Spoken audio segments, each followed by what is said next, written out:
So nandito na kami guys sa tuktok ng Lake 7. So 200 steps siya bago ka makakit dito.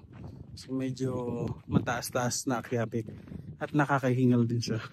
Pero yung view is napakaganda. So wala ka naman masasabi. Sulit naman yung pag-akyat.